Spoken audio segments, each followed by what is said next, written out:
Okay, well, yes, welcome everyone. Annemarie told me yesterday not to do a big introduction. Well, she did say why, but anyway, I'm going to do a little bit of an introduction. Because although Annemarie one of these people who needs no introduction, it's just worth saying a few about hi everyone. So welcome. Of course, this is partly arranged or largely arranged by the Centre for Culture and Environment's Health at the university, and as you probably know, we're extremely interested in those interactions between health, obviously. And no better person to talk. If you can meet online, that would be good. No better person, of course, to have here than Annemarie, who's been instrumental in medical humanities, across philosophy of medicine, social science, STS, all the kinds of reasons you're here. For starting off as a clinician, moving into philosophy, partly because you were disaffected slightly by the clinical discipline, correct? I wasn't quite a clinician yet. I was studying medicine. Okay, so failed medic. Yeah, failed medic. That's it. Moved into philosophy in the Netherlands, spent some time in Paris with people like Bruno Latour, Michel Callon, and then hooked up with lots of people. Very interesting, obviously brilliant collaborations. Notably, I think, and this is how I first met Annemarie, with John Law, a really productive collaboration. You'll know some of the books, the edited collections, for example, on complexities and difference in medicine, but also then, of course, the body multiple, which I think was really instrumental in changing the way a lot of us think about practice. For me, space and materiality. Followed then by the logical care, which again was an intervention, I think, rose out of the same kind of program of work, but a different kind of intervention, which equally has had an impact. And then Annemarie moved to the University of Amsterdam, where she successfully got lots of grants, including European Research Council grants, and started working with a whole new tribe of early career people and so on, and working collaboratively with them. And then, of course, the book that came out perhaps 2 years ago now, was it Eating in Theory? Yeah. Which some of us are going to meet and talk about later in the week. And now Annemarie Mol has new projects funded by the Dutch, one new project, maybe the last project as well, right? And she's going to talk about some of that today. So Encounters Between Goods and Messy Practice is the title. I mean, we'll talk, and then we'll have some time for questions. If you're online and have questions, if you could use the chat function just to write some questions down, we'll try and get through those as well before the end. Okay, so Annemarie. Thank you, Steve. Thanks for having me, and thanks everybody for turning up here, and good luck people elsewhere in the world, across time and space, who are joining in and listening. As Steve already sort of hinted at, I tend to not work as one body, but as a collective body. So here you see a few of the heads that think with me and that have put work into the talk I'm going to give you. Now, the background, it's always nice to start with a sort of good schematized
unmute. Okay, I'm sorry if I was muted so far. Was I? I don't know. I think this should be controlled from right now. Okay. So it says We now Possibly. unmuted. Okay. Yeah. Okay. All right. Was I mute so far? Just for a little bit. Okay. Good. Classic trope facts. You can see the image if you're online. Good. Now this doesn't work anymore. I can no longer shift the page. We just right now. Yep. So proofs were crafted in social material practices, or the various, it was some in various kind of ways. One of what happens at more or less the same time is that there was a new tradition of attending to valuing that was different from the classic philosophical way of doing so. And I call out here two of the big men of that, Boltanski and Thévenot, who come up with the argument that maybe instead of philosophers trying to argue in argumentative form of what is a just society, it might be more interesting to open up that empirically too and look at justification in practices. And they came up in this specific book with the idea that if you do that, you don't just have people having different values, but you have what they call économie de la grandeur, which has been translated into English as economies of worth. I have the camembert here because one of the favorite empirical articles that I liked around that was the whole question whether if you put camembert in a fridge, it's still camembert. Because in the repertoire of industrial, it's efficient to put it in a fridge, but in the repertoire of authenticity, you miss out. Shouldn't be in the fridge. Anyway, good. In my own work, I've worked with these two kinds of ancestors. Oops, I'm sorry about that noise. Doing work on facting and valuing together. For instance, because if you work, which I used to do, if you work to study practices related to healthcare, one of the facts are not all that interesting. What is interesting is what is called diagnosis. And a diagnosis is always a fact and a value together. So I did a lot of work on, for instance, the difference between laboratory diagnosis and clinical diagnosis of one of my cases, anemia. But both mean to say if you have anemia, that's not a good thing. So it's always, the value is implied in the fact. And then I started working on eating and eating practices and wrote this article where I tried to do facting and valuing together, introducing the slightly horrible word, don't pick it up, ontonorms. And you can see the little list here, what was meant there. If you have a particular idea of what food is, with that comes an idea in the cases that I studied of what it is to eat well, what is good. So we did fieldwork there with Dutch dietitians. If food is taken to be calories, you should eat enough, not too little, not too much. If food is taken to be nutrients, you should eat varied nutrients, both proteins and carbs and fats. If food is a meal, it's nice if it brings pleasure, if it gives satisfaction. So each understanding of what food is comes with other normative repertoires. This is all way in the past. You can read that. I don't have to talk about it. What I'll talk about is new work that we've hardly published about yet, in which now what we try to do is start out, not let's say from a body or a patient or whatever the entity would be, is this healthy or not, or from food, is it good or not? We start by opening up the norm, clean. Clean is so nice because it's so messy. You get the point. Good. We study clean fairly locally in Amsterdam and around, and many of us speak Dutch there. Amsterdam by now is very international. You can get away with English, but the people in our fieldwork don't speak about clean, they speak about schoon. So the first article that I wrote from this work is called Not Quite Clean, and it goes into the difference between the English clean, and of course, an English clean can already be very different things depending on where in English you are. But in all kinds of cases, it's different from schoon. Maybe some of you have German, you can know the German word schön, which is an aesthetic word, it's beautiful. So the Dutch word schoon has still that resonance. So it's far more, while it's also clean, which schön is not. So it is far more an aesthetic word. One of the things that's also interesting, if you move between European languages, as people like me who grew up in Dutch are obliged to do, is that we have one of the synonyms of schoon is proper, which if you see it in writing, you thought was proper, because it's, and historically, this is the same word. In French, you have propre. So the proper word has a lot more moral overtones, which you, in English, you only get the moral overtones. Anyway, long story short, we study clean. Now, again, if you study clean, there's not just one thing that's clean, and that's one of the reasons it's interesting to study as a norm. It cleans a daily life word. So it comes in very different repertoires of clean, or you could call logics of clean. But for the fun of it, I here use the word repertoires.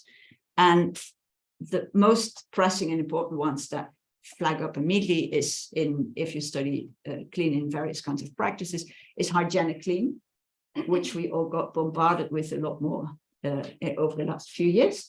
But there's also aesthetic clean. For instance, if we study clean in the streets of Amsterdam, littering, the problem with littering is not hygiene, it's aesthetics. It doesn't look nice to have all this kind of mess on the floors. And then there's environmental clean, and I index for environmental clean here with an algae bloom, but you can index that in all kinds of ways. Each of these versions of clean you can open up, or it comes in very different versions itself. But let's not make it too complicated, because there are also many more repertoires of clean. What struck us when we started the field work, and this is especially field work that Mandy de Wilde, one of the heads you saw there, did in one of the local parks, is that for the cleaners, if there are a lot of autumn leaves, that is not clean.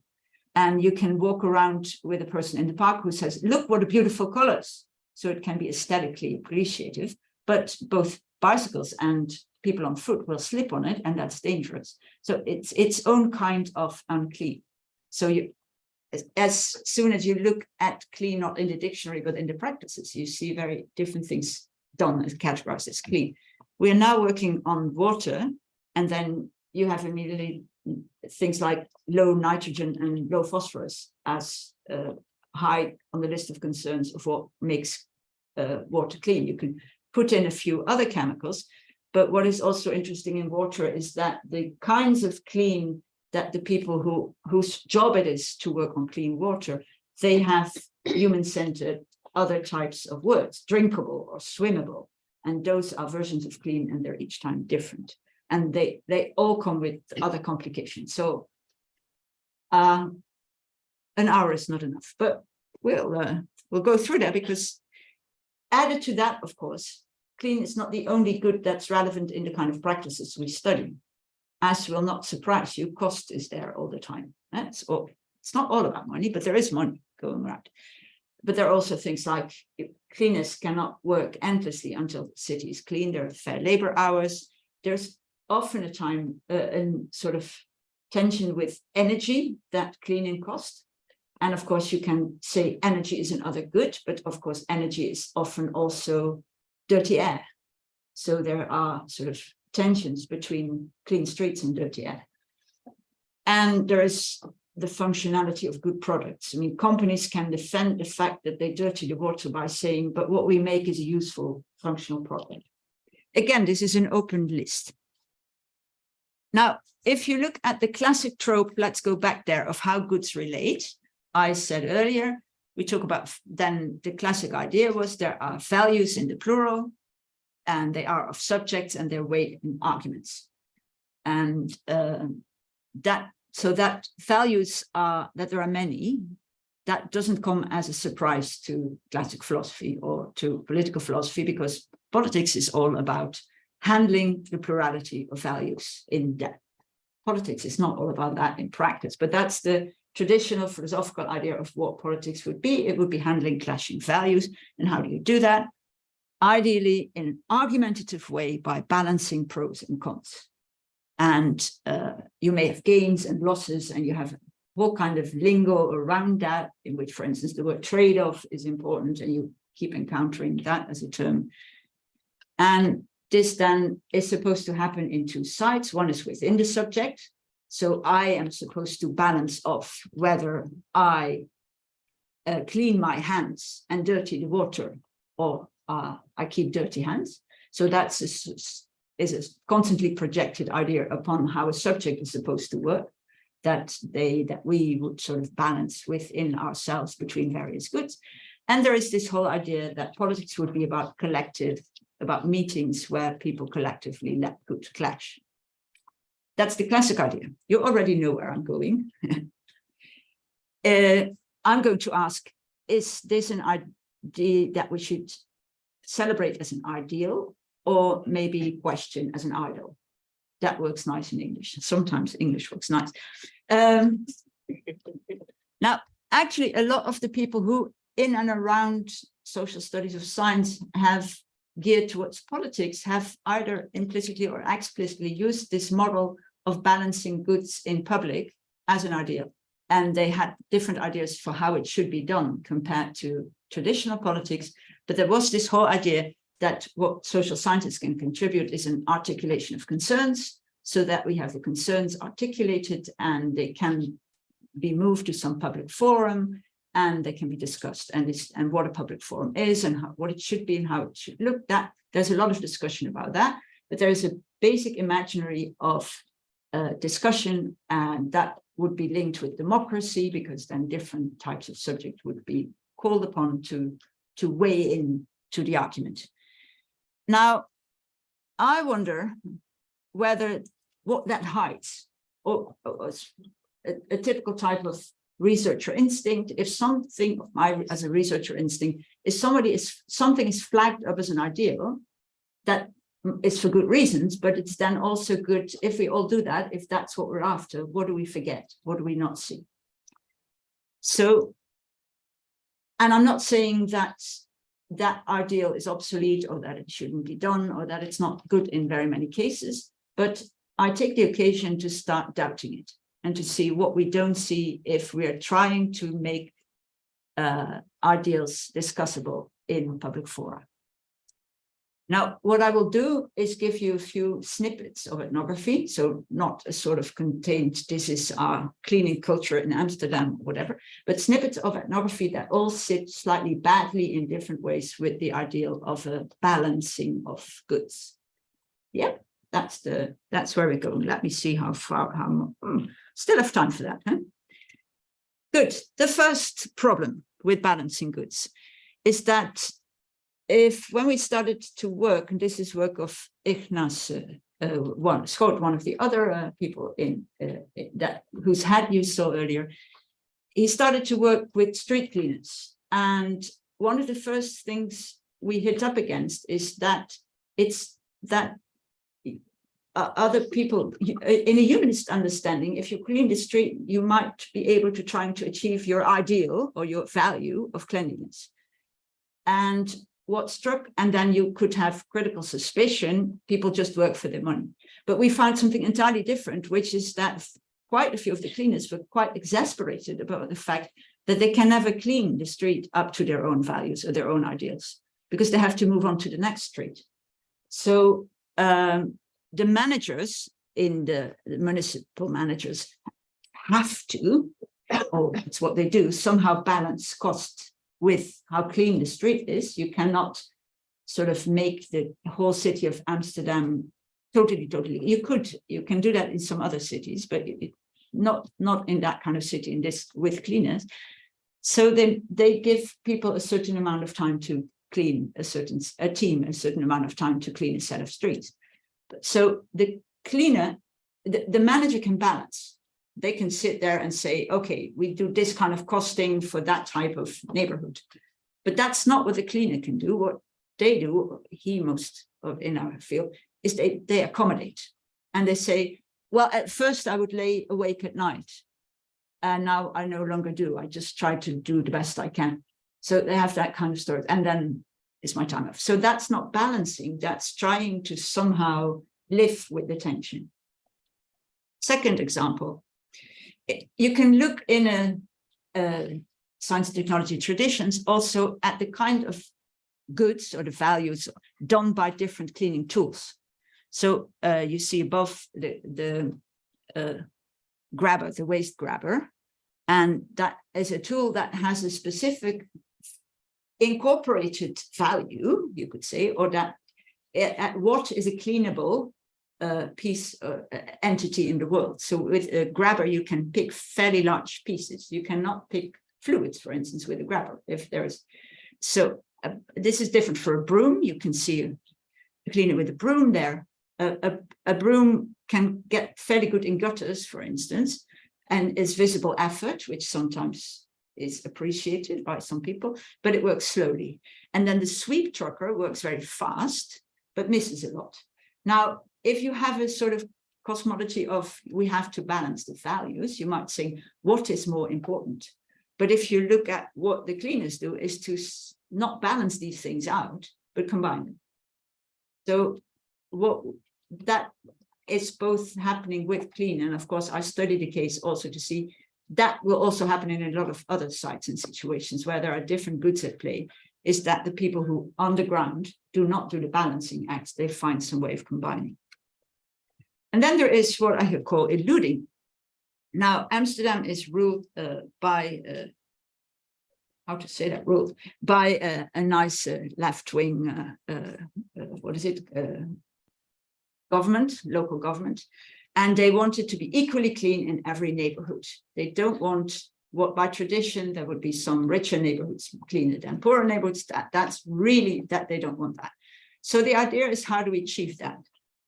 Now, what they did is this is a whole different thing to pack up. They measure cleanliness. They have complicated grading systems. And then they do the analog of the Dutch school system. We have grades from 1 to 10. And then they say, well, it's too expensive to make it all an 8, but it's fine if it's a 6 or a 7. But that means that if in some neighborhoods it's a 4 or 5, and in others it's 8 or a 9, we shift a man from the neighborhood where it's clean to the neighborhood where it's dirty.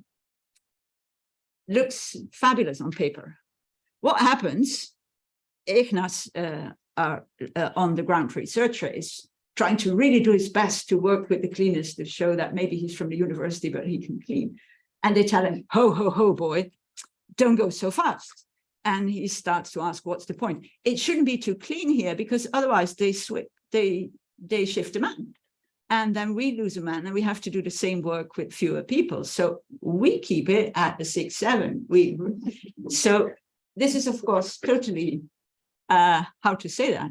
I'm not critiquing them. They're really, that's of course what they do. So, and the managers hadn't thought about that. When we confronted some of the civil servants, we told this story, and they were sort of shocked. So what you see there, it's not that these cleaners are against equality, but they just don't want their work to be messed with.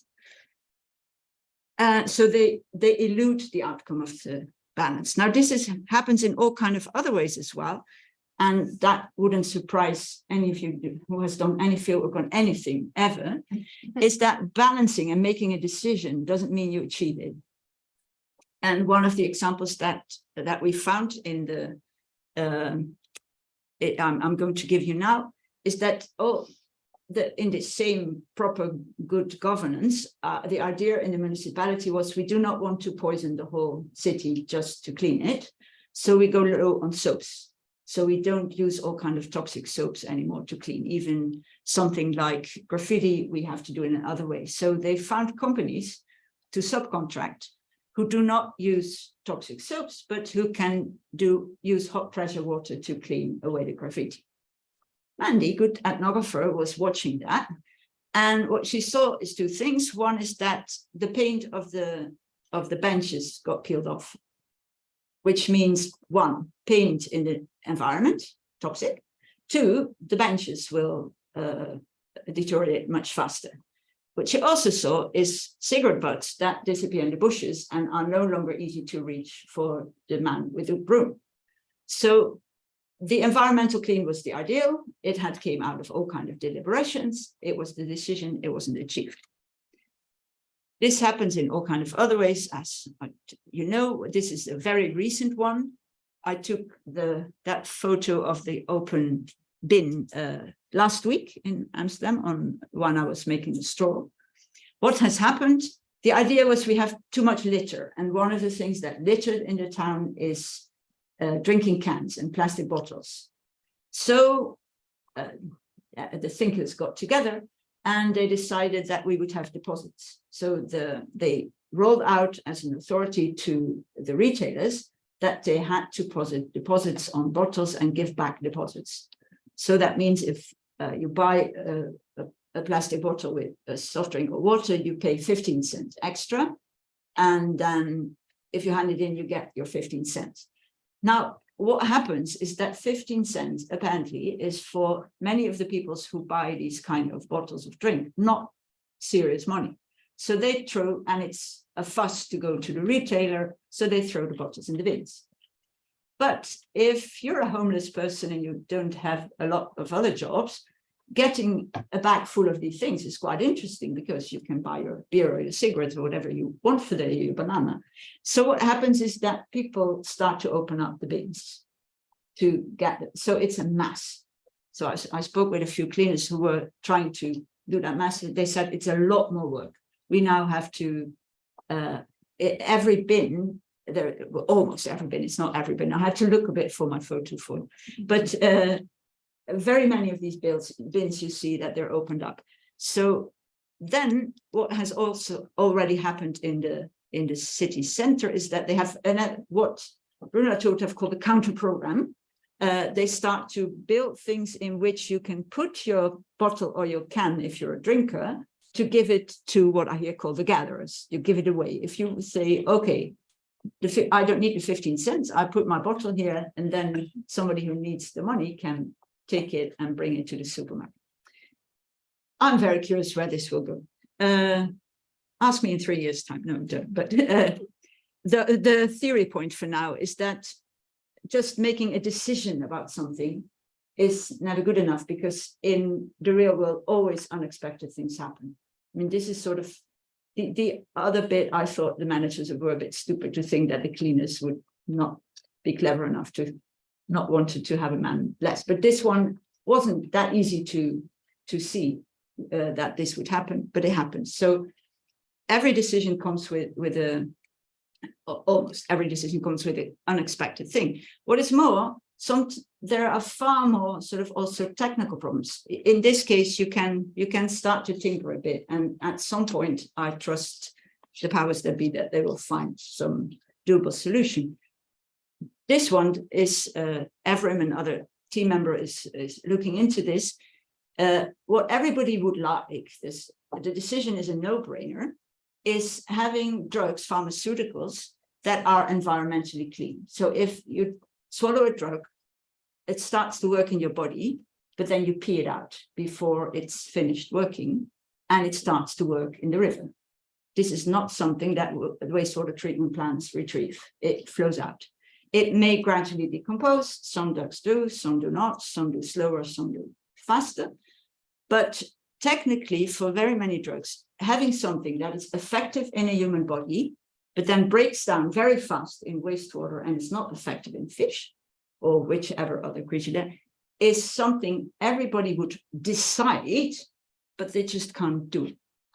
And there are, by now, just as there's green chemistry, there are pharmacists who are trying to think this through.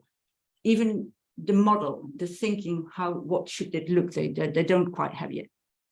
So deciding is all fine and nice, but then realizing is something else. Also, there are many situations where no decision has ever been made. I pointed out the hygiene, like with the pharmaceuticals, nobody ever decided we're going to pollute the water with medication. They thought, yeah, we can have medication. And whatever that would do later on gradually emerged as a problem.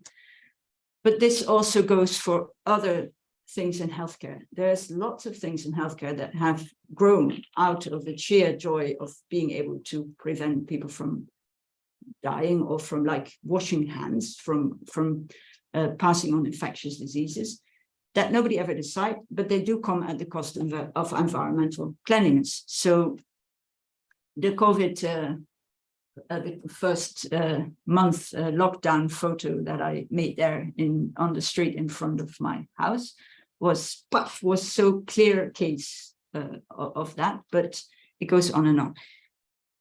If you would want to make a decision about that, it wouldn't be easy either, because what you immediately have is that all kind of other goods come in, obviously cost. Now, one of the things that got me thinking about this whole topic is when I learned that oftentimes it's cheaper to use even metal devices, single use, than to sterilize them, which was the traditional thing. If you want to celebrate hygiene, you don't want your surgical equipment to pass microbes from one body to the other. So the traditional solution of that 19th century is to start sterilizing it. Great idea. But at some point in some situations, single use was cheaper. So then I was shocked. I thought, come on, they can sterilize them. And then another person on the project is starting to look into hospitals.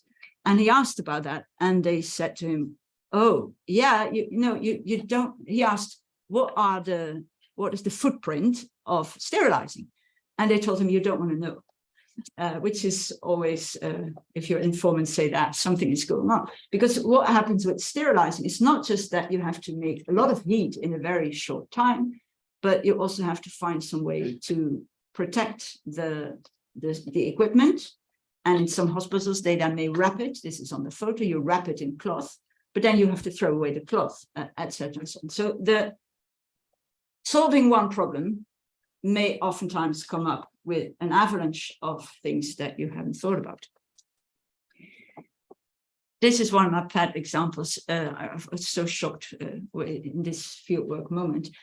Mandy de Wilde and I were doing some of the cleaning in collaboration with the municipality, and there was a group of people, different people doing different types of research. And at one point, the elderman, it doesn't completely map on the British system, but this is somebody who is responsible in the municipality, who's on top, who comes out of a political party, who's chosen to govern. He came in to see what nice things we were doing, and one way or the other, we started about cigarette butts, because it struck us that throughout Amsterdam there are endless cigarette butts, both on the ground and in the park and everywhere. We started to get a small something for cigarette butts. And so we asked him, what about cigarette butts? And he said in this sort of cheerful, wait, no, these are not a priority. Citizens don't complain about them. So I fell out of my role of a good ethnographer, and I said, oh, so you're concerned about the citizens. The fish do complain about them. And he suitably did. I don't even know how he reacted. But anyway, so the problem is, of course, that what you then get is that, and of course, the civil servants around us, they all know that they have a problem, but they have to be in line. I could be a bit obnoxious, but that wasn't good. Anyway, the problem is then, of course, we can all be in favor of balancing, but you have the risk that some politicians in that kind of situations do not balance what you would expect, which is environment versus the effort to clean, or the environment versus the effort to prevent cigarette butts from being there, or one way or the other, something that has to do with cleaning and the effort of it. But he was balancing the environment versus his possibilities to be voted in again. And he was balancing environment and citizen votes, which is a sort of really two kind of so bizarrely different accounting systems. I mean, already what we had earlier, the accounting system around making new metal versus sterilization is impossible to map. But this one is even more impossible to map, and that's what happens all the time. Good. To conclude, to wrap up, to fall back, what have we now learned about how goods relate? So if I have a sort of, managers do a lot more, of course, but to simplify, I've put them here into the position that they may balance. This may happen. They may have moments where they weigh this against that. And then that contrasts with cleaning practices where cleaners accommodate, combine, elude, and tinker. But in all those cases, they avoid accounting. So this whole idea that you have to balance in one way or other between two different goods, maybe what happens in boardrooms, but it's not what happens on the street. And that doesn't say that one is good or the other is bad. I'm not saying that it's bad to balance good. I'm saying that if we want to understand what's going on with clean, we have to look as social science at least, but also others, at what's happening in practices. So this is in a way another talk where I promoted that shifting to practice is relevant because you see other things happening. This is again this in a slightly, this was the next few slides that I showed you. Deliberation, which is the idol of rationalists of all kinds, is not implementation. So as I said earlier, there may be unexpected effects, technical limits, you may have to try again. And I think it's important to then say that that comes also for us, or for researchers, with a very different question. As long as you are in the mode of balancing goods or of weighing goods against each other, what is being done is this idea of what is best and the optimal and the search for what is really good. Now, life isn't like that, to make it. And the situations that I have talked about where it's not so easy, I think it is really relevant to also shift to the another type of question, which is how to handle tragic situations without despair. And a tragic situation is here a situation where the good is not obvious, or where there are 2 or 3 different things that have all kinds of, a classic Greek tragedy meaning of tragic. It doesn't mean just sad. It means that there is a clash between goods and bads in all kinds of ways that cannot be resolved by making an optimal decision. That doesn't mean that you have to say, oh, cannot be resolved and let go, but that means what is there to be done? How can it be tinkered with? How can we live it? And what I've given, and that is given in all kinds of other literatures as well, I'm not claiming originality, is limits of accounting. So what we encounter as we look into the whole thing of different goods in practice is that on the one hand, financial costs are all around. They're both around as something that closes off all kinds of discussions. Oh, it's too expensive. But also as the model. I mean, this whole balancing goods in different ways fairly clearly inherits the idea of the balance book of economics, of the classic balance book of income and what goes out. And so costs are there, finance is there as both a master trope, ending discussions, and a model. And the limits of accounting then emerge in how to access more or less, and I put here environmentally clean, but it also goes for other kinds of clean, even also for aesthetic clean. What is more aesthetically clean? A park with just tarmac, or a park with falling leaves, or etc. And accounting things, the kind of things to do with cleanliness don't fit into conventional accounting systems. So what happens there is a lot of moments that what we might want to find is ways of dealing with what I call here incongruent numerical systems, and they don't even have to be numerical. So incongruent systems. So as long as we try to articulate things so that they may be balanced against each other, what we cannot attend to or care for is the things that cannot be balanced against each other, like that fission votes. I mean, they're both realities, but they don't fit a numerical system. So how do we live with things that cannot be put into one account? So if I do all this doubting and undermining nice, good ways of trying to solve problems, I think what we face then is what kind of contribution is it to do that? Sort of classic contribution here, again, simplified, is that social sciences would make the silence speak in places where decisions are being taken and take their voice to the public arena. And that social sciences articulate concerns and say, ho, wait a minute, there's also this going on.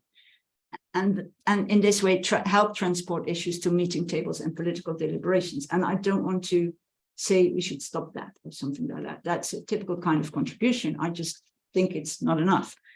And that faces me to wonder what the kind of talk I just gave, how that might be part of a contribution. And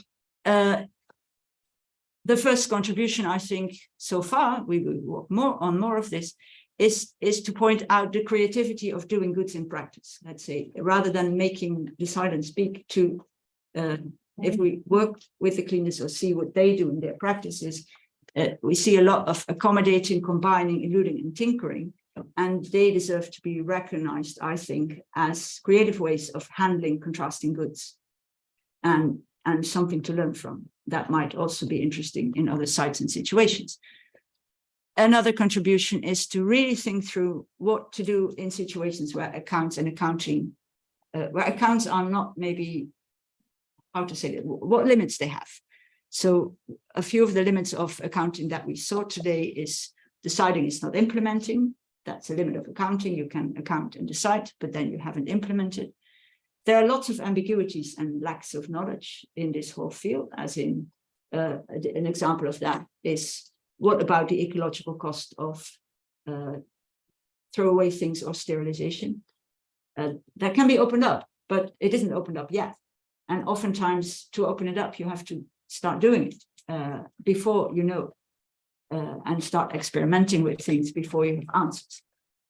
And another limit of accounting is, as I said, the incongruent numerical systems. And I think actually, but that may be a too tragic note to end on, is this collective task we have of finding ways of talking about and dealing with tragic situations without too much despair. Thank you.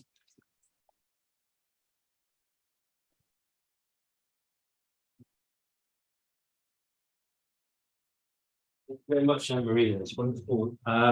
So we hopefully have questions maybe online, but we can maybe easier to go to the floor first of all. So if anyone has questions, please raise your hand. Digesting. Yes, Sabine. Yes, thank you very much. It was wonderful. I was just wondering, given that you were thinking about different terminology that people use in different things to think about this question of quantification and what sense does it make here, I was wondering whether another way to get to some of the arguments you were making at the end would be to still think about balancing and to some extent accounting, but to think about whether we could completely change the focus of what the balance is in of. Right, because I was wondering whether a way to reimagine the idea of balancing on the side of the cleaners is to completely change the frame of what is actually being balanced. What are the elements? What are the social words that are colliding there? What are the considerations? And clearly you didn't go that way. And so I was wondering whether that makes any sense, or whether you found that in fact, really the whole idea of balancing and this kind of equilibrium that is sometimes underpinning ideas of accountancy and accountability really doesn't work at all for what you're seeing. I think this is to be taken experimental. So what if you do that? No, I'm half joking, but also not. That might also be interesting to try. But I think I want to be more radical, theoretically more radical, and that can be tried. And you will find things if you go that route. You will find that indeed you can redescribe a cleaner as a politician, or as somebody doing the balancing, but in a way, my theoretical enemy is the rationalism implied and the humanism implied of having a central actor balancing as a sort of decisive moment in a situation. So my experiment, and this is, thank you for being very first audience for this experiment, is to start opening up, what if we don't do that? Because that surely a possibility, but what if we don't do that and see how far we get? What kind of stories do we start telling? What do we learn? Because it's more counterintuitive to really stop the balancing thing, I think. Huh? Hi. So I've had this at work. So I was trying to engage with sustainability people, and they insisted on using the trade-off metaphor. And I kept drawing on your work and others to say, I don't think that metaphor is going to work here. And they wouldn't do it. And they were using sustainability development goals, which do include AMR, but they would not take account of the fact that I saw them differently. And I struggled for a long time to try and persuade them, and I eventually just gave up because they couldn't listen to me. So it's really problematic that we can have these conversations and enjoy them, but you go to powerful people in the university who are trying to do sustainable development goals and they just don't care. They're just not interested. Okay, well, thank you for that, and thank you for trying. Yeah. That's step 2. How to say that? The question is, if we tell these kind of stories, how they can travel. And maybe going to people who, for their own goods and in their own situation, depend on the trade-off, are not the first people easy to convince. So that might be a longer detour. And it might also be, if indeed you go up to the big shots high in some, indeed to the managers to go a bit quick, then that's their bread and butter. I mean, it's for them really different to think differently. So maybe finding other interlocutors first and seeing this as a sort of slightly slower collective endeavor might be good. I haven't talked to the big shot sustainability people about this. If I hear you, I'm not so sure I'm going to spend my energy in there. I don't know. Yeah. So the question is indeed, if we try to do these other types of thinking, that also might only work if you come with a case. Let's say if in our case we taught the civil servants in the municipality, hey, listen, you can try to do equality by making every neighborhood similarly clean, but if you do it through punishing those who do their work well, that's not going to work. They get that. They're not stupid. So they get that, and then it moves on from there. So maybe working through particular cases might be a better strategy than working through the stop account. Thank you. Yeah, so Thank you for your presentation, really interesting. I was wondering, like when you're talking about balancing the goods, most of what you're saying, it's like in the same timeline. Let's say like a shot, like a screenshot of, certain practices.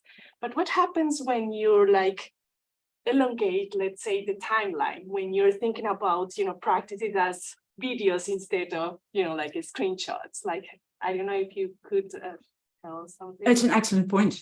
I mean, but it just adds one further layer of complexity. Because, I mean, we see this with all kind of policy or of real wide environmental things that short-term and long-term, as it would then be called, are very different to put in one accounting system.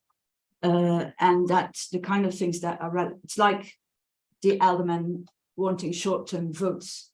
If long-term he can no longer drink his water, and the rest of us can't, or if long-term voters would get against him because the water is no longer, it's not longer possible to make it drinkable, then you could get how to say this, a clashback even from his voters. But so adding in the longer timeline it's going on in all these cases, and there's lots more layers. So thank you for opening up that second layer. That's one of the added complexities of the whole field. That, yeah. Sure. Thank you. So my thoughts are still a little scrambled here, but I wonder whether there's a question here about jurisdiction to be able to kind of speak about what is clean.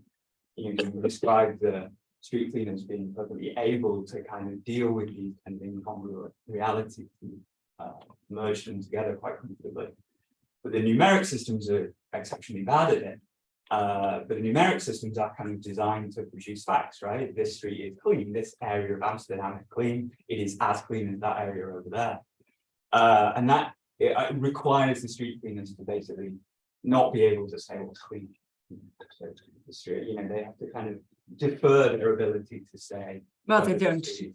Come on, they don't. They are experts, but they will. The measuring, this is another talk, but the assessing the clean in urban spaces is truly interesting, because what the municipality in a way does want to please the citizens. So they don't care, the numerical systems to please the citizens. So what we found in our field is that they set up first with citizen groups sort of pictures of how something was more or less clean. So they didn't even ask the cleans, they asked the lay people.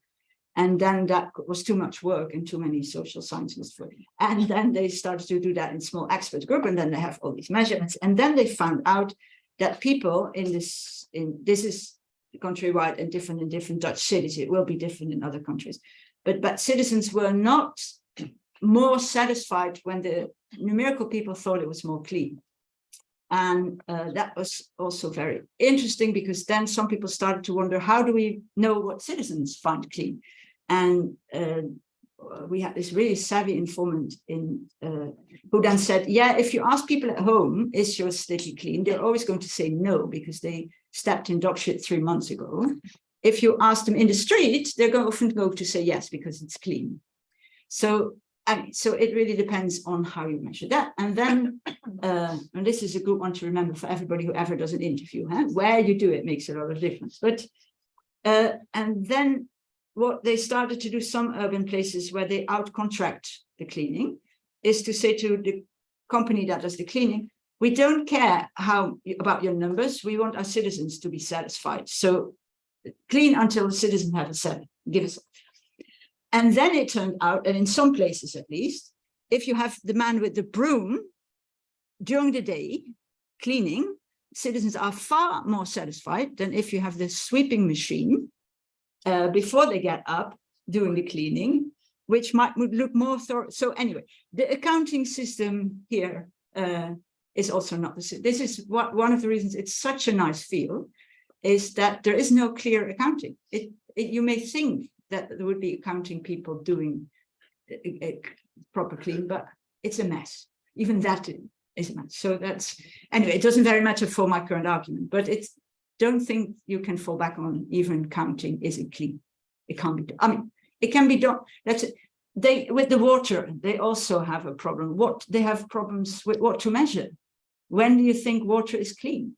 What is it for? What do you measure? And can you measure it? The new European regulations for how little phosphorus is supposed to be in our water in a few years' time, at the moment eludes measurement systems. So, anyway, good. Sorry about that, but yeah.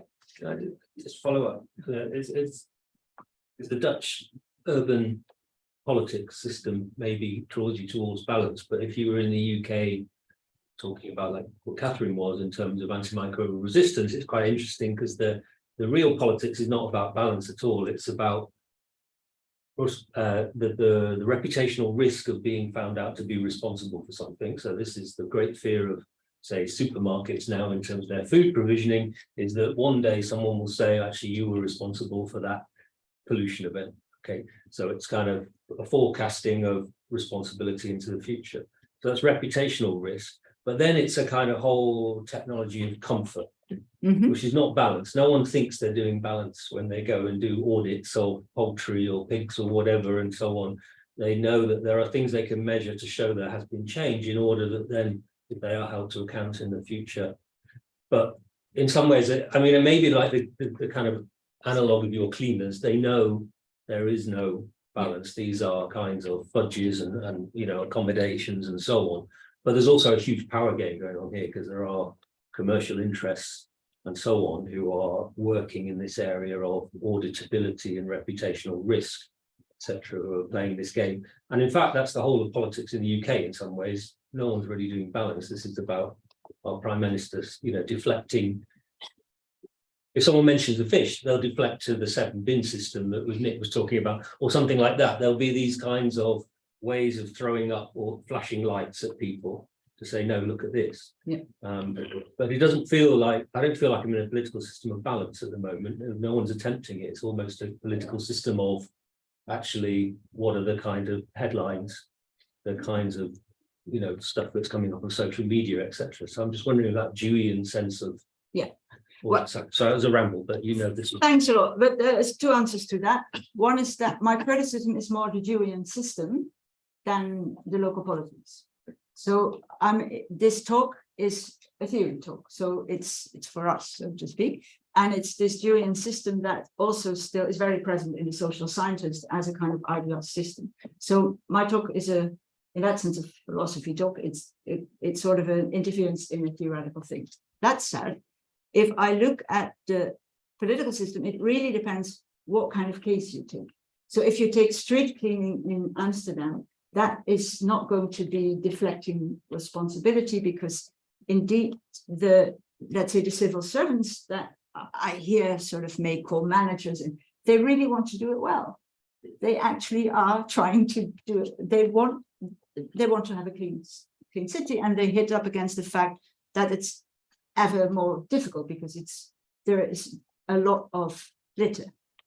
So that they hit up against that. So that doesn't mean that let's say on the governmental level of the whole country, ecology is treated in a balancing thing. If only it were. I mean, not at all. So it really depends on which micro case you snip out in which particular setting. Yeah, thanks so much for that talk.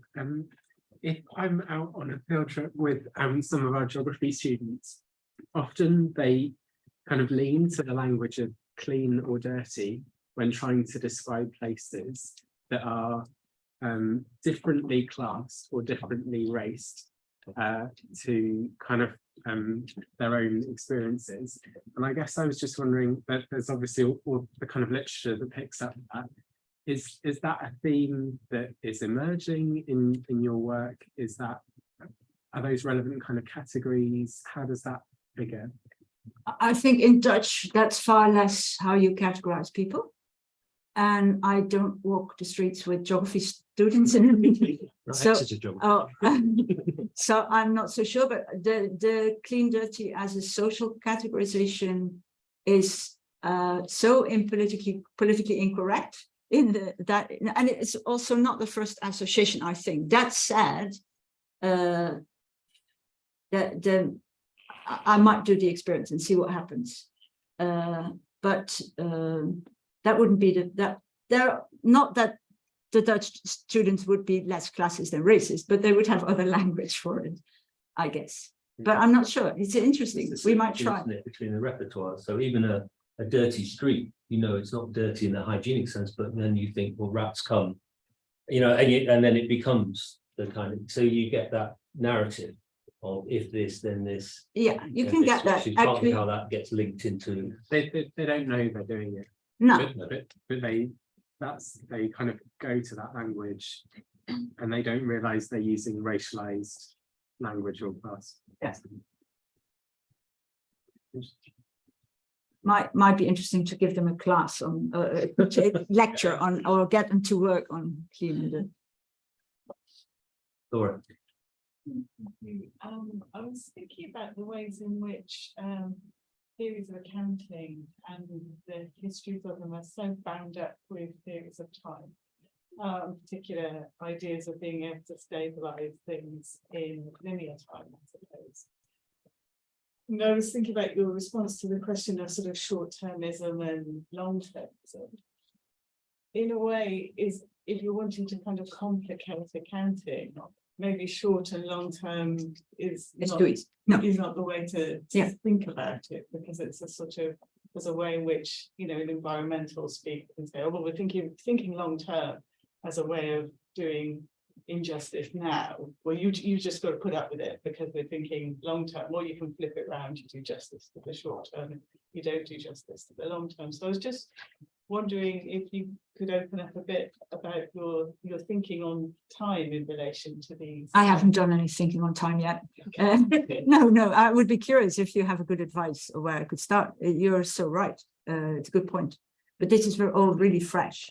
So I was quite pleased that 2 weeks ago it was still bad. With the team, we got this, we got this improved. But so yes, indeed, time in all these things is going to be folded back, and I mean, there's of course a lot of history in all kind of ways. There are different pasts in the present and different notions of clean and not. I mean, it's also just like you have the potentially type classism or racism around clean and dirty. there is this whole modernism of the clean building, and it has to be smooth. And now you get the new building things with more plants, and how does that tie in with whether it's clean or not, etc. So anyway, that's just opening up more cases. But no, we haven't done time. If you have good advice, I'd be very open to it. Yeah. Conscious that online, have I missed anything online or no? Okay. Oh, I have now. You can read that if you want, or shall I read Thank that? you. Interesting. Are you getting hints of where you are heading with this experiment after clean? E.g., there are parallels with my lived experience of cancer treatment. Biomedics are balancing risk at population level, but as a patient, I was also using strategies of combining, for instance, complementary therapies, eluding and tinkering, a PhD student. Well, thanks for that question. I actually think that maybe you have enough of healthcare for the moment than if you just had cancer treatment. But if you were to open that up, there is actually a lot more literature in social sciences around healthcare, where this kind of thinking has been done. And indeed, patient strategies of not doing this, of the tension between the population and the individual. Actually, I'm now doing the very nasty trick. You should read mine. I wrote a book called The Logic of Care, where I had the idea of choice as in a way relatively similar to what I do today, but through it, because the situations and the cases are too different. I also had the idea of choice as an enemy, and try to see how in healthcare there is what I then call tinkering going on. So that's indeed, in the ideal case, patients and good medics and nurses together, trying to not just go with what's on the balance sheet of the population data, but what helps you here now, given the particular situations you're in. But I've worked on that, and other people have worked on that related to that, so you might want to go there.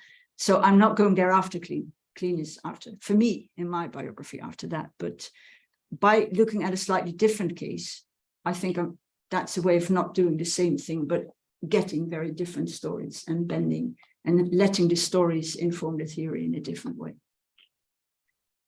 Yeah. I've got a question about the differences in scale, maybe between balancing and tinkering. I'm wondering, if I was one of the managers who makes decisions about cleanliness, whether after listening to your talk, I would maybe add more weight in my balancing to the experiences of the individuals, the cleaner on the street. So I'm wondering if one impact of your talk would be, I would rebalance. I would be more interested maybe in the homeless communities that maybe I hadn't been thinking of, engaging with the bottoms in that way. But because I'm working at scale, I'm still going to do a type of balancing that is probably also a type of tinkering. So I guess it's a kind of challenge as to whether, would you hope that this type of storytelling would inform balancing, or it sounds more like you're hoping it would replace balancing, but when decisions are made at scale, how would that work? I'm not hoping that this kind of thinking would replace balancing. That's nonsense. I can't.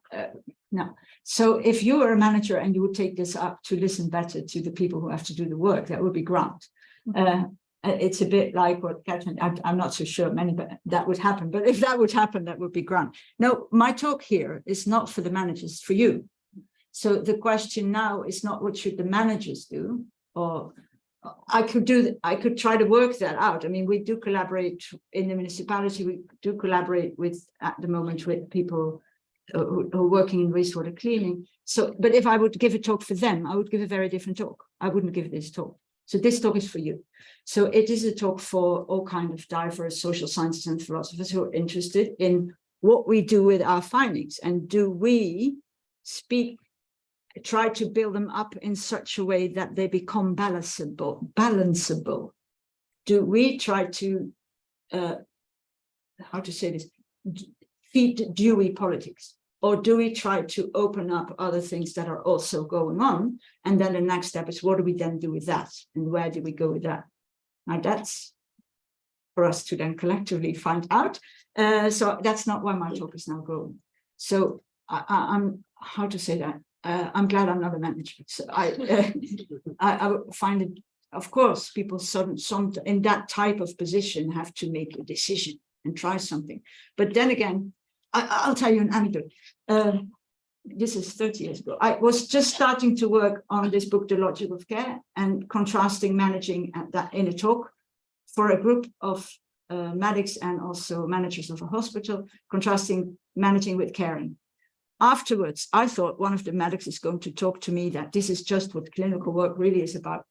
Comes to me, the manager of the hospital, who said, "You gave such a good definition of what managing is all about." It was so funny, because that kind of tinkering is, of course, also what they do. So, yeah. But anyway, I'm not sure what talk I would give for managers about this stuff. Would be something different. For instance, we've tried to convince them of the fact that maybe moralizing people into dropping less litter on the ground was not such an ideal strategy to go, and that maybe it would be good to look at practices and infrastructures rather than at people being bad. I mean, that would be the talk I would give to them. I think we have one more question online from Jane, and two more. So Rebecca, and then okay, but we'll do Jane. James says, Jewish publics are not necessarily out of line with your argument. He emphasized knowledge production in context, testing ideas in practice to see how things work, and inquiry through inclusive community. Interesting to know what you think about the pragmatic tradition in philosophy. Whoa. I mean, we how to say, Jewish publics may not be so different from mine, but I'm really trying to not talk about publics. That's the exact, this is not about publics gathering. It's trying to move away from the discursive as the site where we think. So, and that's very almost impossible, because of course I'm battling all the time, and this is very discursive what I'm doing. And we are not dancing. I'm not advocating that, but I'm really trying to think how we can attend to concerns in that are expressed in or lived in and not handled through the discursive, and not handled in publics, because a lot of these things are not about publics. Well, the tradition of pragmatic philosophy is a lot better than most of its competitors, so I would almost be in my, now I balance. One of the problems in the background, I always think, is the notion of pragmatic. Because in the background of a lot of that literature, and I'm not, it's not coherent, and there's a lot of it, but there is a deep notion that things may work or not work. And sadly, that's not the case. And the problem is far too often that something is good in one way and bad in the other way. And that being pragmatic is about finding the best and not about dealing with the tragic. And yeah, that's the short answer. If there's and sorry, it's a short answer. If you want to come back, Jane, you can, but we'll just take the two questions in the room before. Just don't let me forget, there's drinks waiting for us. So then nobody wants to ask a question anymore. Thanks so much for such an interesting talk. And this is a really stupid question, probably particularly after the last one. But I just wondered to what extent clean is a human attribute or human notion, or are you coming from this from a kind of humanist perspective? Because presumably you could also think about how non-humans or animals also have particular notions of clean, whether they do whether there's tinking and accommodating that happens from that perspective. So again, moving out of that kind of rational framing of balancing up and other kind of other ways in which that's done, which might then hit up against human versions of clean. I'm thinking that somebody mentioned the rats, whether there's rats cleanliness that hits up against human cleanliness. That might be a perfectly valid something to study, but I don't think it's rat cleanliness. I mean, we can call it rat cleanliness. I think as soon you cannot, I don't believe in the, how to say that, in the authentic taking position of the other, ever. Not another human, also not another creature. You can enter in dialogue. And if, let's say, if a cat is licking its, whatever, it's licking its body, you or I might say, oh, the cat is cleaning herself or himself or itself, whatever the cat wants, but the cat isn't doing in cats. I don't know what the cat is doing in cats, so I really believe in the ignorance there. But yeah, you could look at what is relevant to other creatures. There is a absolutely smashing biologist in the city of Leiden at the moment who's looking at the way that birds in the city use all kind of waste in building their nests. So apparently their interest is not in clean. Their interest is in a nest, in what we would call clean. But yeah, you can, that's fun, you can do that. And indeed, well, if you would do what rats do, I mean, what you risk doing is that in human terms, you fall back on hygienic cleanliness. And the way humans tend to analyze animal cleanliness has a lot to do with the kind of clean that avoids disease. Who knows what their aesthetics are, or etc. and so on. So if somebody's studying animals and wants to make a crossover with what humans call clean, that will be great. I would love to read what comes out of that. But I don't think human-centeredness is the same as humans. So then clean is a human.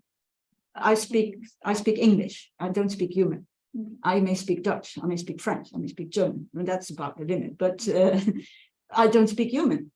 I really want to push that. So it's not human. It's English. No, because because a bit of the risk if you start to do human animal is to think that there is such a thing as human. Come on. What is that? Yeah. Good.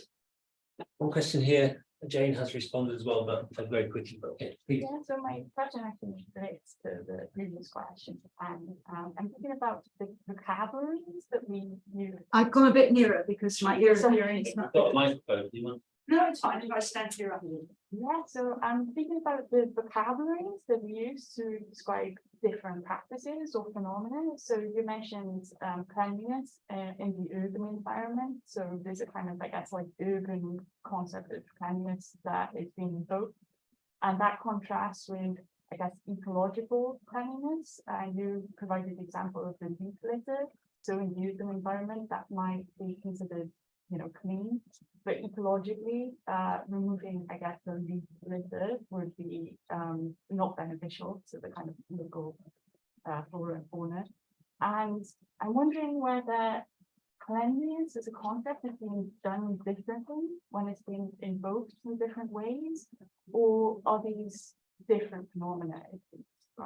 Yeah, good question.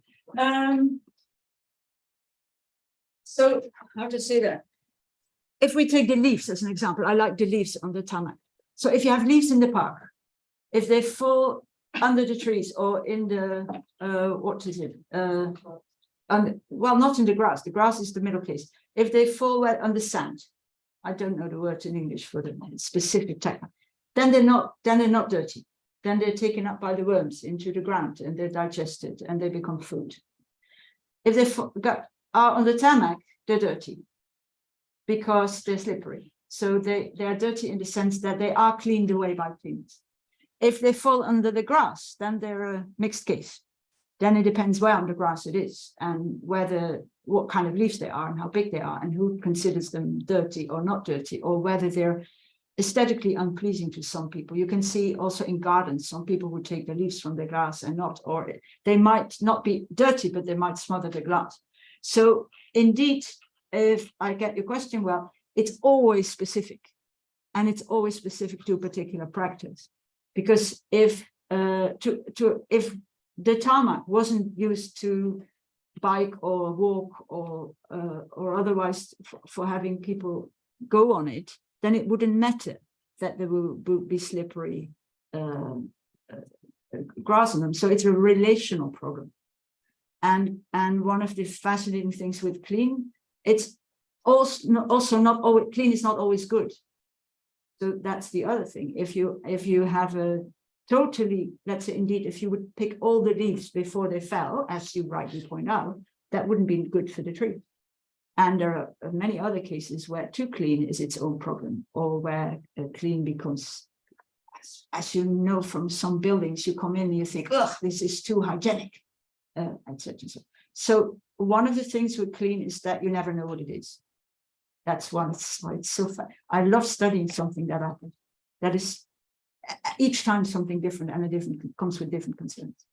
Is that answer? Okay. So last but not least, before the drinks change, just sometimes we need to find the best option in circumstances, even though it always has other consequences. of course, It's a great talk. yes. So of course we need sometimes to find the best option. I fully agree with that. So my talk is not against the best. My talk is against the thinking that the best is, how to say that? You have this nice expression in English, the best may be the enemy of the good. But it may also be the enemy of living with the tragic, of acknowledging the tragic and of acknowledging complexities. So the best is fine if there is a best, but if there is not a best, we shouldn't pretend that what we do is the best. We may have to do something that is not the best, and then we still, there's still action when it isn't the best. Hey, on that existential note. Time for drink. I think in Britain we're used to the tragic consequences of not living with the best. Anyway, but thank you very much to Annemarie. Let's have one more round of applause, and then please.